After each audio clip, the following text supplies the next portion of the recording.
हफ्ते जारी हो सकता है बीजेपी का घोषणा पत्र। घोषणा पत्र की थीम मोदी की गारंटी विकसित भारत होगा। घोषणा पत्र में ज्ञान पर फोकस किया जाएगा। गरीब, युवा, अन्नदाता और नारी शक्ति पर फोकस होगा बीजेपी के घोषणा पत्र में। घोषणा पत्र में कई वादे कर सकती है बीजेपी और अगले हफ्ते जारी हो सकता है बीजेपी का ये घोषणा पत्र, जिसमें मोदी की गारंटी दी जाएगी, लेकिन साथ ही गरीब, युवा, किसान और नारी शक्ति पर फोकस होगा। हमारे साथ इस पर और ज्यादा जानकारी के लिए आनंद प्रकाश पांडे जुड़ गए हैं। आनंद, बीजेपी के कैंपेन का फोकस भी यही है, जिन 4 शक्तियों की बात प्रधानमंत्री नरेंद्र मोदी करते हैं और गारंटी प्रधानमंत्री नरेंद्र मोदी की, तो और क्या कुछ खास हो सकता है? कौन कौन सी गारंटी देने का वादा किया जा सकता है?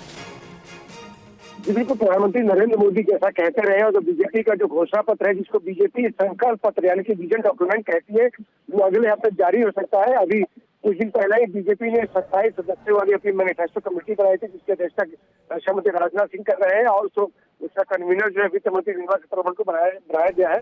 तो 1 अप्रैल को इस कमेटी की पहली बैठक हुई थी और दूसरी बैठक जो है इस कमेटी की कल 4 बजे रखी गई है। और इस बैठक के बाद बताया जा रहा है कि जो बाकी जो फॉर्मेलिटीज है उसको तय कर लिया जाएगा, किन किन इश्यूज को शामिल करना है मैनिफेस्टो में, बीजेपी संकल्प पत्र में। वो पहली बैठक में उसको तय कर लिया गया है और उसके बाद कुछ और स्टेक होल्डर से बातचीत करनी है। कल की बैठक के बाद वो भी पूरा कर लिया जाएगा। उसका उसी प्रधानमंत्री नरेंद्र मोदी और जेपी नड्डा जो बीजेपी का संकल्प पत्र तैयार होगा उसको एक बार देखेंगे।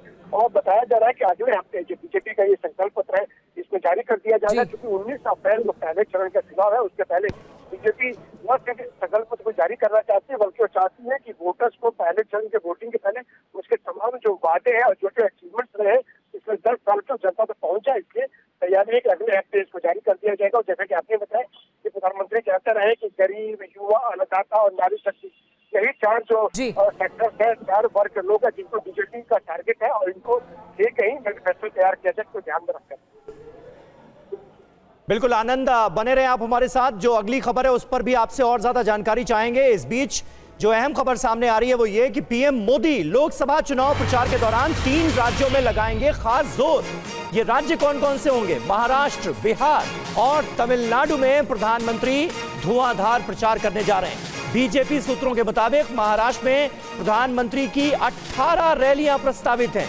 बिहार में भी पीएम मोदी 15 रैलियां करने जा रहे हैं और तमिलनाडु में 4 दिन पीएम की मौजूदगी होगी। धुआंधार प्रचार करेंगे प्रधानमंत्री मोदी। आनंद प्रकाश पांडे हमारे साथ मौजूद हैं और उनसे भी हम जानकारी लेंगे, लेकिन ये फिलहाल जो प्रधानमंत्री नरेंद्र मोदी का कार्यक्रम सामने आ रहा है वो ये बता रहा है कि इस बार पीएम मोदी इन 3 राज्यों में खासा फोकस रखने वाले हैं। पीएम मोदी लोकसभा चुनाव के लिए धुआंधार प्रचार कर रहे हैं। 7 अप्रैल को प्रधानमंत्री कितने राज्यों का रुख करेंगे और कितनी रैलियां करेंगे, देखिए रिपोर्ट। लोकसभा चुनाव में उम्मीदवारों का प्रचार करने के लिए पीएम मोदी एक साथ कई राज्यों का रुख करने वाले हैं। 7 अप्रैल से पीएम एक साथ 3 राज्यों का रुख करेंगे।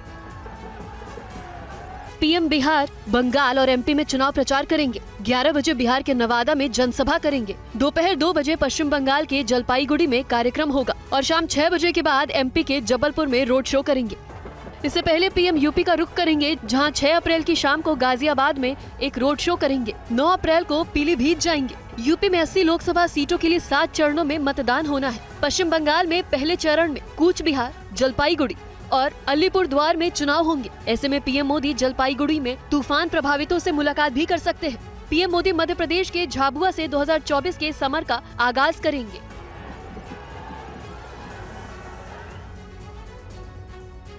हाईकोर्ट में केजरीवाल की अर्जी पर फैसला सुरक्षित रखा गया है। आज ईडी और केजरीवाल के वकील में कई घंटे तक बहस चली। कल दोपहर तक लिखित दलील देने का मौका भी है। गिरफ्तारी के खिलाफ अर्जी पर फैसला अदालत ने सुरक्षित रख लिया है।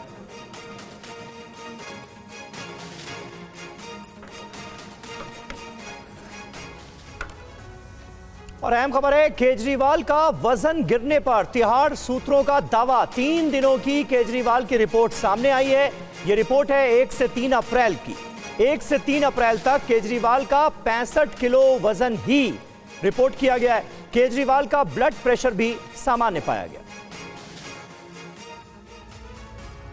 लेकिन जेल सूत्रों के हवाले से टीवी 9 भारतवर्ष को जो पुख्ता जानकारी मिली है वो कुछ और ही कहानी बयां कर रही है। तिहाड़ जेल प्रशासन के मुताबिक अरविंद केजरीवाल बिल्कुल स्वस्थ हैं। जेल के डॉक्टरों ने उनकी सेहत को लेकर कोई चिंता जाहिर नहीं की है। 1 अप्रैल को 2 डॉक्टरों ने केजरीवाल के स्वास्थ्य की जांच की थी तो उनकी रिपोर्ट सामान्य थी। केजरीवाल जब जेल लाए गए तो उनका वजन 65 किलोग्राम था। अभी भी वजन 65 किलोग्राम ही है। TV9 भारतवर्ष को केजरीवाल की सेहत की जो रिपोर्ट मिली है उसके मुताबिक 1 अप्रैल की रिपोर्ट पे केजरीवाल का वजन 65 किलो था और शुगर लेवल 139 था। वहीं ब्लड प्रेशर 120/82 था। जबकि 2 अप्रैल की रिपोर्ट की बात करें तो केजरीवाल का वजन 65 किलो ही था, जबकि शुगर बढ़कर 182 और फिर 160 हो गई। वहीं ब्लड प्रेशर 121/83 था। 3 अप्रैल को भी केजरीवाल के वजन में कोई परिवर्तन नहीं आया, जबकि उनका शुगर लेवल कम होकर 140 पर आ गया और ब्लड प्रेशर में भी काफी सुधार हुआ। आज केजरीवाल का ब्लड प्रेशर 116/82 था। सीएम केजरीवाल को घर का खाना दिया जा रहा है, वो पूरी तरह से स्वस्थ हैं। केजरीवाल की गिरफ्तारी पर आम आदमी पार्टी और बीजेपी रोज एक दूसरे पर नए नए आरोप लगा रहे हैं। आज दिल्ली के मंत्री गोपाल राय और दिल्ली बीजेपी के अध्यक्ष वीरेंद्र सचदेवा ने क्या कहा है, आइए सुनिए। ईडी को, सीबीआई को अपना हथियार बना करके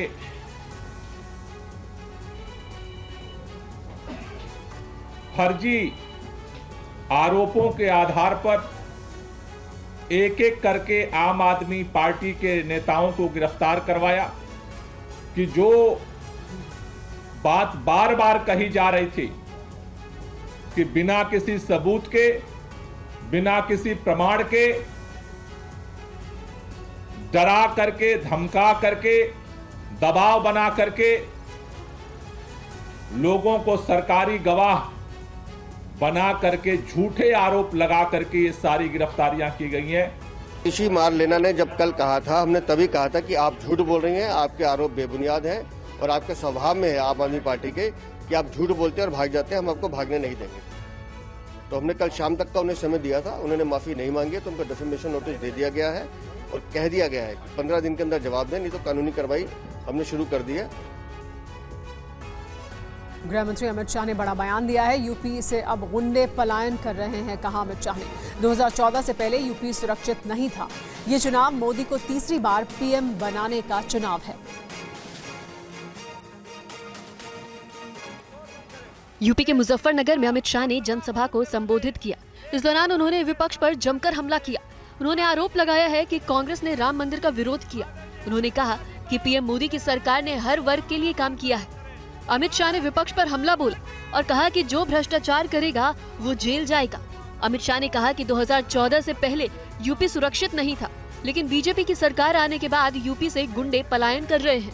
2014 में मैं भाजपा का प्रभारी था। मैं यहाँ आया था, कैराना से, मुजफ्फरनगर से, सहारनपुर से पलायन चालू हो गया। यहाँ पर कोई सुरक्षित नहीं। आपने 2017 में भाजपा की सरकार बनाई, योगी सरकार ने यहाँ पर गुंडों का आतंक बंद कर यहाँ पलायन रोका है और लोगों को सुरक्षित किया है। और यूपी के मुख्यमंत्री योगी आदित्यनाथ ने बताया कि यूपी में अपराध का ग्राफ कैसे कम हुआ है और आखिर क्या वजह है कि यूपी की जेलों में अपराधी अब रहना नहीं चाहते। आज आप देख रहे होंगे अपराधी पहले तो उसने एक युक्ति निकाली थी कि चलिए सरकार जैसे आई है वैसे ही पिछली सरकारों की तरह हम भी वही करेंगे। लेकिन जब सरकार ने कहा नहीं, जीरो टॉलरेंस पर चलेंगे, या तो अपराध करना बंद करो और अपराध करोगे तो उसकी कीमत चुकाने के लिए तैयार रहो। बहनों और भाइयों, तो ज्यादातर अपराधियों ने अपनी जमानतें तुड़वा करके जेल में चले गए और अब तो कह रहे हैं भैया अब हमें जेल में ही मत भेजो। अब वहां भी जाने से भाग कर रहे हैं। अब आप देख रहे होंगे अब तो ज्यादातर अपराधी अपने गले पे तख्ती लटका करके घूम रहे हैं। कह रहे हैं कि भैया जिंदगी भर ठेला लगा करके पेट भर लूंगा, लेकिन अब कुछ गलत काम नहीं करूंगा, एक बार जान बकस तो बस। और बीजेपी में शामिल हुए हैं बॉक्सर विजेंद्र सिंह, कांग्रेस छोड़कर बीजेपी में शामिल हुए हैं। बीजेपी मुख्यालय में पार्टी की उन्होंने सदस्यता ली है। लोकसभा चुनाव से पहले कांग्रेस को एक और झटका लगा है। बॉक्सर विजेंद्र सिंह कांग्रेस का दामन छोड़ बीजेपी में शामिल हो गए हैं। बीजेपी नेता विनोद तावड़े ने उन्हें दिल्ली में पार्टी की सदस्यता दिलाई। बीजेपी में शामिल होने के बाद विजेंद्र सिंह ने पीएम मोदी और गृह मंत्री अमित शाह की जमकर तारीफ की। उन्होंने कहा कि मोदी राज में खिलाड़ियों का मान बढ़ा है। कहते कि इंग्लिश में कहावत है गुड टू बी बैक, तो काफ़ी अच्छा लग रहा है और मैं चाहूँगा कि इस गवर्नमेंट में रहकर मैं ज़्यादा से ज़्यादा लोगों का भला कर सकूँ, लोगों को सही राह दिखा सकूँ। और मैं पहले वाला विजेंद्र हूँ और जो भी मेरे को लगेगा गलत है, गलत को गलत कहूँगा, सही को सही कहूँगा। जय हिंद, जय भारत। विजेंद्र सिंह 2019 में कांग्रेस पार्टी में शामिल हुए थे और लोकसभा का चुनाव भी लड़ा था, लेकिन चुनाव हार गए थे। हार के बाद भी विजेंद्र सिंह कांग्रेस के साथ जुड़े रहे। कल तक वो कांग्रेस पार्टी के साथ नजर आ रहे थे। विजेंद्र सिंह ने कल तक कांग्रेस नेता राहुल गांधी के सोशल मीडिया पोस्ट को रिपोस्ट भी किया था, लेकिन अब अचानक उनका बीजेपी की तरफ झुकना चौंकाने वाला फैसला है। नामांकन करने के बाद कांग्रेस नेता राहुल गांधी ने वायनाड के मुद्दों के साथ खड़े होने का वादा किया। राहुल ने क्यों कहा ये चुनाव संविधान को बचाने का चुनाव है, देखिए ये रिपोर्ट। राहुल गांधी वायनाड से दूसरी बार कांग्रेस उम्मीदवार बने हैं। राहुल ने 2019 में इसी सीट से 4 लाख से अधिक वोटों से जीत हासिल की थी। नामांकन दाखिल करने के बाद राहुल ने कहा कि वो लोकतंत्र बचाने की लड़ाई लड़ रहे हैं। ये जो लड़ाई है ये लोकतंत्र और कॉन्स्टिट्यूशन, संविधान को बचाने की लड़ाई है। एक तरफ कांग्रेस पार्टी और इंडिया अलायंस लोकतंत्र के लिए लड़ रहे हैं, संविधान के लिए लड़ रहे हैं, और दूसरी तरफ प्रधानमंत्री मोदी जी, अमित शाह जी और बीजेपी के लोग, आरएसएस के लोग संविधान को और लोकतंत्र को खत्म करने में लगे हुए हैं। वायनाड में राहुल का मुकाबला बीजेपी की प्रदेश इकाई के अध्यक्ष के सुरेंद्रन और भारतीय कम्युनिस्ट पार्टी के नेता एनी राजा से होगा। वायनाड में 26 अप्रैल को वोट डाले जाएंगे।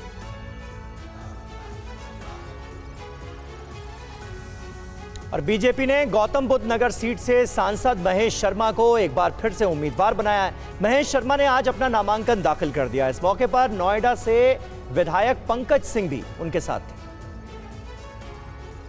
ये क्षेत्र जो उत्तर प्रदेश की आर्थिक राजधानी के रूप में आगे बढ़ रहा है, यहाँ के क्षेत्रवासियों का प्यार 41 वर्षों के इस चिकित्सा और राजनीतिक सामाजिक जीवन में मुझे मिला है। एक बार विधायक और 4 बार मेरी पार्टी ने मुझे टिकट दिया है। मैं पार्टी का भी धन्यवाद देता हूँ। 400 पार का नारा आपकी पार्टी ने दिया है, प्रधानमंत्री ने दिया है। एक गठबंधन है यहाँ पे, इंडिया गठबंधन जिसको कहते हैं, सपा कांग्रेस के उम्मीदवार आपके सामने होंगे, वो भी कोई चुनौती है क्या? देखिए, हमारी पार्टी, हमारा कार्यकर्ता चुनाव को एक पूरा संघर्ष की तरह से लेते हैं, पूरे चुनाव को शिद्दत से लड़ते हैं, लेकिन 2-0 मिलकर कभी 10 नहीं बनते हैं। यूपी में तो देश में 400 पार, और उसको हासिल करने के लिए उत्तर प्रदेश में 80 की 80 सीटें हम सब लोग जीतेंगे। कहीं कोई दिक्कत इसमें दिखाई नहीं देती। गौतम बुद्ध नगर में डेवलपमेंट यहाँ का जो मुद्दा है, ये बहुत बड़ा मुद्दा है। कानून व्यवस्था एक ये बहुत बड़ा मुद्दा है। तो इन सब चीज़ों को लेकर हम लोग आगे बढ़े हैं और जनता का सपोर्ट समर्थन भी मिल रहा है। 100% है और जमकर है, पूरा है।